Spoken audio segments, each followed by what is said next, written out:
Welcome to the Dipped in Butter program.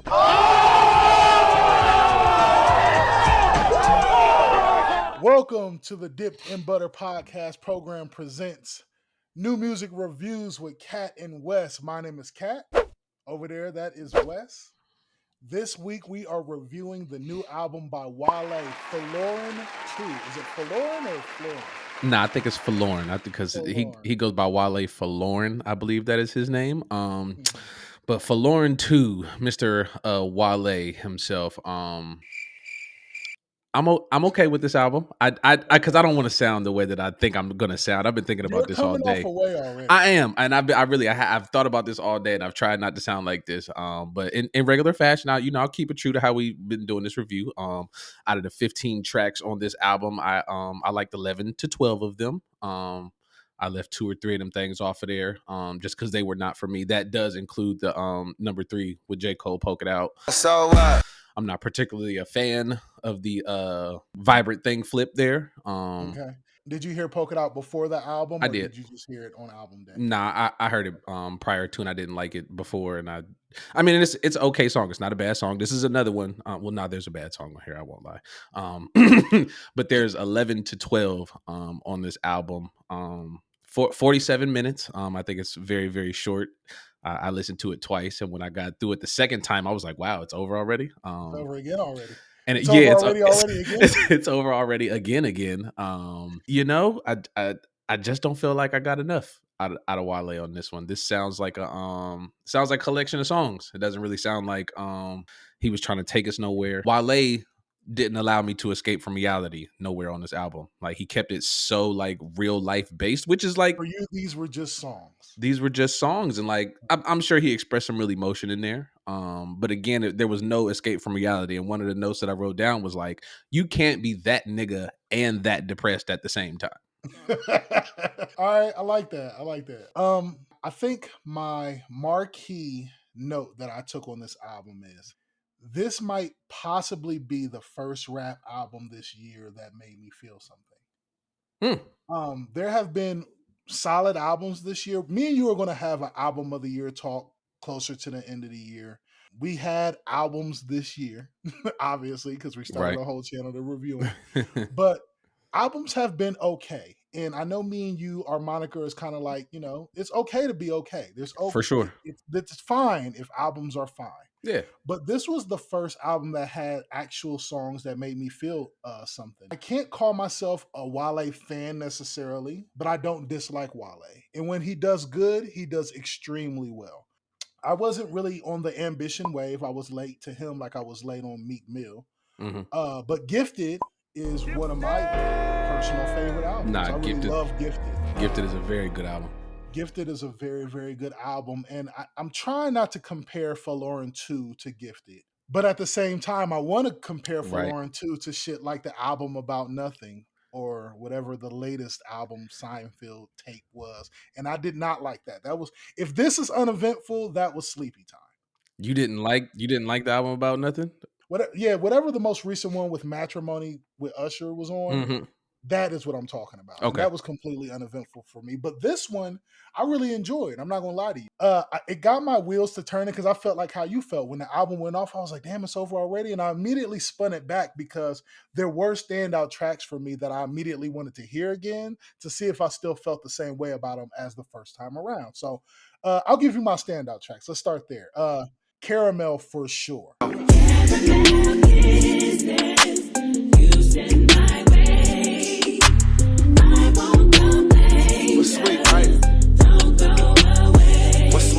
Absolutely. Caramel is a very good song. was a rocker. I really, really enjoyed Fluctuate. You know that love fluctuate and that hater fluctuate. You gon' question who you trust when that paper fluctuate.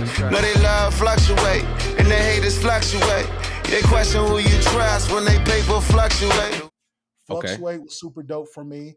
I really enjoyed the flows on both Beverly Boulevard and I really enjoyed Tiffany Nikes. When Wale gets into his sneaker brand bag, he's kind of unmatched. I like New Balance as well, by the way. For sure. And that's what I was going to go to.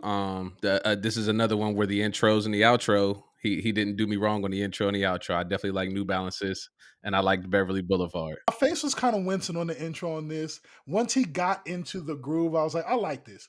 But you know what did it for me? Track 2 did it for me. When track 2 came in, I was like, okay, okay. Like I think that one's called like Name Ring Bell. That's track 2. And that one went crazy. I was like, Now, okay, we are here. yeah, it took me a little while to definitely get into New Balances, but the I'm petty again. This is me and my petty music review. I do like number 2. The only thing I don't like about number 2 is that you named it Name Ring Bell, and then in the song you said Name Bell Ring the entire time. And it was like, fam, did you name it that way to dumb it down for people to get what you were really trying to say? Because that's how I felt. It felt like a dumb down. Like, man, people not gonna get it, and they'll just have to like make the connection somewhere in the song. But again, the intro and the outro I feel like did me very good on this album. I'm not mad at that at all. And again, I don't want to sound a certain type of way because I liked majority of this. I gave it 11 out of 12 out of 15. I definitely think it's too short though. Like that. So I think that's worth talking about though. Let's talk about that a little bit. I think it's worth talking about when you have an album, right? And it sounds good. And you know it sounds good, but it leaves you kind of feeling unrested in your spirit, for lack of better terms. Well, Right? and Like that's to me, it seems like you have a little unrest. Like, yes, it was yeah. good, but maybe you feel like there was more to be desired. Absolutely. Maybe. And that's where my thing came from with it. Like I needed more. The 47 minutes was too quick. And I don't want to call it an incomplete thought because I don't even feel like this. Complete. I don't feel like this album. Yeah, I just don't feel like this album really like tells a story or follows any type of lineage for real from song to song. And maybe I think that's where it bugs me, especially coming from, Gifted and Ambition and shit like that. But two of the standout tracks for me, one was definitely Tiffany Nikes. I take a win, I take a loss. Revenue good, but my legacy not. They on the fence, I'm on the charts. Talk with my money and speak with my heart. That's just different. Yeah, I mean, like that's kind of the Wale that I like. That's when he's in that bag, I really enjoy that Wale. And then the other song that I really enjoyed on the album, which is the shortest song on the album, is what's this? Dearly Beloved with Jamie Foxx. I knew it. You know you so that well. Yeah. I'm about to spark. No, she don't love me no more. Ain't even funny no more. She had to move on to someone who got what she need. I only got what she want. That Dearly Beloved with Jamie Foxx is I definitely believe, besides the Angles joint with Chris Brown, we heard that one. That's a very good song, like, and it fits very well in the album. But that Dearly Beloved, I had to spin that back immediately. I'm glad you brought that up right here and now because I actually wanted to ask you about that, right? Dearly Beloved has a very particular sound and mood. Let's see if you know where I'm going with this. We're not. Of course we are. Of course we are. We're not doing it this week. This is Music Review Fridays. We're doing it this week. Featuring the boy. All right, so I got my whole family up here. Look at my dad looking all sharp. Okay, so listen. I'm editing all of that out. Listen. No, you can't. You cannot. This is why we do this. This is exactly why we do this. This is exactly why we do. So when I was listening to Dearly Beloved with Jamie Foxx being treated as a sample, yep, my mind went, man, this sounds really, really Canadian. This sounds so Canadian. And not only that, you know what I actually took down in my notes though, Wes? I was like, this is what we haven't been getting from a particular rap artist as of late that we are accustomed to having. I don't feel like we got it on that one album that I won't name because we're not doing that this week. We did get it. Now we got it. You got it. But see, I spoke, and I'm gonna say it. Fuck it. Pipe Down is that for this. Yeah, Pipe Down is the Dearly We're Beloved not doing that comparison. But I'm gonna get off of that. But like that's. I think, and that's crazy. This is why we do this and why we're not doing this right here. But like, that's why I really enjoyed Dearly Beloved. And because you know me so well, that's where you knew I was going with it. And because it falls, like you say, it falls in that line where, and the boy does it too, but like they tell stories in these raps that I feel like, did a nigga watch my life at some point in time and just know how this shit goes? Or like, does it happen the same way for everybody? But see, that's why I love that particular rap artist so much because he talks about things that are super relatable. Love will never be old. Songs will never be out of style. Never. That shit is timeless. And I remember having that exact argument with a nigga in a barbershop one day when it wasn't so cool to like that particular guy we're not talking about this week. And that was part of my argument. Like, while y'all niggas is trying to be hard and ride the latest wave and trying to decide if y'all going to wear baggy clothes or skinny clothes, This nigga is talking about heartbreak, Right. love, missing a girl, being a sucker, and ain't none of that shit gonna never change, bro. Like since the beginning of time when we was trying to make wheels out of stones, niggas have been getting their feelings hurt, and that's gonna never Absolutely. change. So it's Absolutely. just like, not to talk about him again, but Right. Folarin got that. He got that kind of heat on here. Is Yeah, what I nah, want to say. You know what I he mean? definitely got that off on Dearly Beloved. That was a standout track. Okay, but to get off of that and to onto, I got a different question for you about not, it's not even a feeling because he's on the album, but let me ask you how you feel about Down South. Down south slanging, rolling with these hustlers, trying to get rid of all you haters and you busted. Down south slanging, rolling with these hustlers, trying to get rid of all you haters and you busted. So I actually avoided that song until the album came out. I kept seeing it pop up on my title, and I was like, Max so creamy, yeah. Yella Beezy. I don't know how that's gonna work because I just mentioned Gifted, right? And one of my most hated songs on Gifted was the song Bricks. Yeah. And I understand where he was taking us. It was creative because he had dope boys talking about dope, and he was talking about a different kind of brick. And I get it, but I hated it. So I kind of hate when Wale like aligns himself with these guys. Now, I don't want him to stop doing it. It's just not for me. But I did low key enjoy this because I love Maxo Cream. For sure. Pause. Anyway, Maxo Cream is my guy. You know what I'm saying? I rocks with Maxo. So anytime he's on anything, he's one of my favorite guys right now. It's like just personalities, period. Yeah. And plus, it doesn't help that he's intimidating and you feel like if you don't like his song, he might beat you up. So he might just beat you up. I semi enjoyed that track, but I didn't love it. Okay. And really the only question that I have from Down South, because I'm still on the line about it, like the Wale flips on this album, I'm not sure how I feel about. Besides Angle, like I really do like Angles. But I forget what the other one is, and I'm like, maybe because I didn't hear the Hitmaker tag. Maybe I'm just programmed that if I don't hear that, I don't like it. But I just didn't particularly like the sample flip, like I say, besides the Jamie Foxx joint, but like I say, the Angles is cool, but that one particular, I'm like, we probably could have done without it. But I will say, I think this is the first time since we've been doing this. There's a song on this album that I don't like that broke my heart. Let's see if we align on that. But before we go there, let me ask you about we this. align on this, think fam. We will. But, we do.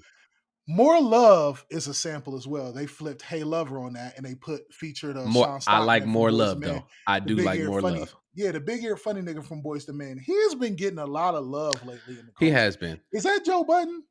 I think so. I definitely think Joe Budden's doing that. I was going to talk about it real quick because niggas is not talking about how Sean Stockman all of a sudden is just the lead man. He's the face. Boyz II Men. Yeah, how he the face now? He definitely turned into the face, fam. And it was funny to me because I don't know if it was a jig. I don't know if they tried to pull it off, but I felt like when I first opened the album up this morning, it said More Love featuring Boyz II Men, and then on second listen, it definitely said More Love featuring Sean Stockman of Boyz II Men, and I was like, yeah, somebody had to get that. I said Wanye wasn't having that shit. He was like, I ain't got nothing to do with this. Make sure y'all know it's just him and him only. But again, and the song is cool. The song is cool. But since we've been, I want to start back where you left off. Since we've been doing this, we have been saying no skippers, no skippers. No skippers. I don't know, bro. No skippers. And I'm sure to the audience by now it feels like, all right, bro, these niggas just like everything. No. But finally, we got an album to talk about it. We have a certified skipper on this album. We have a certified skipper. Light Years featuring our guy. Jump In is a certified skipper, bro. No. See, I'm glad we're here. I'm glad we're here. Light Years is trash. Light Years featuring Rick Ross is a bad song. So dig, right?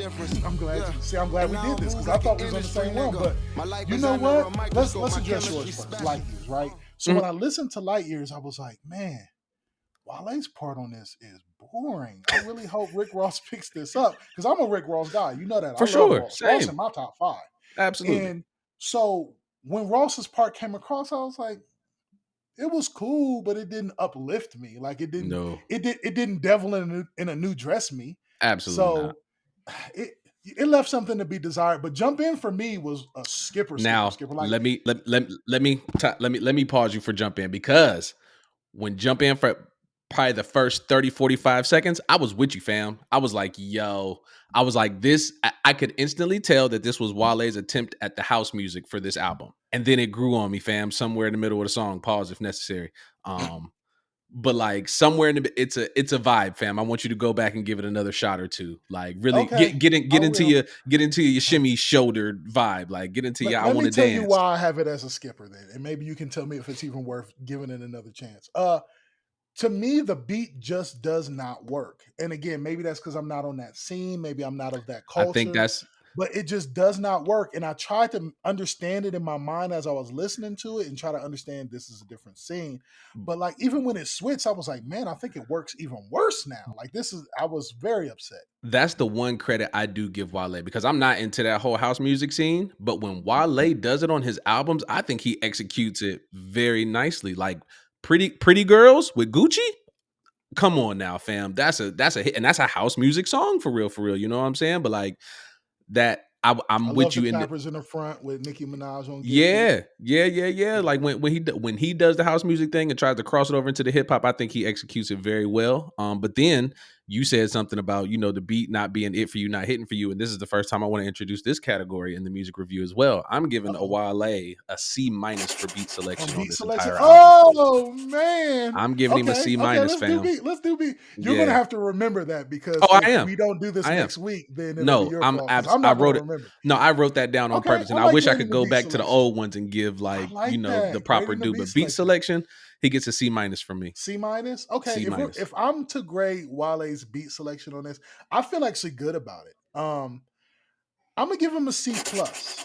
I'm Okay. gonna give him a C plus, Okay. C plus between C plus B minus on beat selection because I really enjoyed a lot of the actual production on this project. I But see did. I'm again, not gonna to lie. just to keep it even across the board, it was that Light Years that did it for me. Like the Light Years beat is worse than the Jump In beat for me. All right, I feel you. Okay, Yeah, so it's about that time. Album it cover is. talk. Let's do it. Oh, thumbs up on the album talk on the album cover. I think Wale does really good on his album covers. He's one that's consistently does well on his album Yeah, cover. he So does good he album gets covers. thumbs up on the album cover for sure. I really enjoyed the album cover. I particularly enjoyed the fact that it was like him on the album cover accepting his roses. Yeah, And we just got done talking about artists getting their roses last yeah. week on the last video. So Hmm. I really got a kick out of that. Like, look at Wale getting the roses after he Yeah. gave the roses to that other guy last week. So what you got rating from 1 to 10 on this one, Wes? 1 to 10. This is typical average Wale for me. We slapping him right at a 5. Dead smack in the middle. 5. Fiver. Okay. I respect that.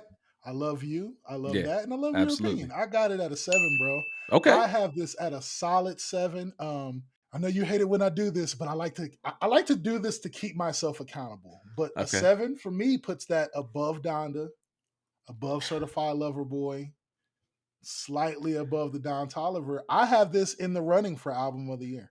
Now, a 7 ain't a high number, but that says more about what we've gotten this year than it does about Wale, honestly. Because a 7's not that high of a number. 7's not that high but of a number. If a 7 gets you in the talk of album of the year, that just says that. The only reason I can't give him album of the year talk at all is the 47 minutes, fam. 47 minutes is not long enough. Too short. Will you ever talk about a 6 or 7 track album and album of the year talk, no matter how good it is? Probably not. All right, this has been the reviews with Cat and West. Go check out our other content audio platform on wherever podcasts are played, distributed, accepted, followed, and clicked for likes. We are out. Catch y'all next week.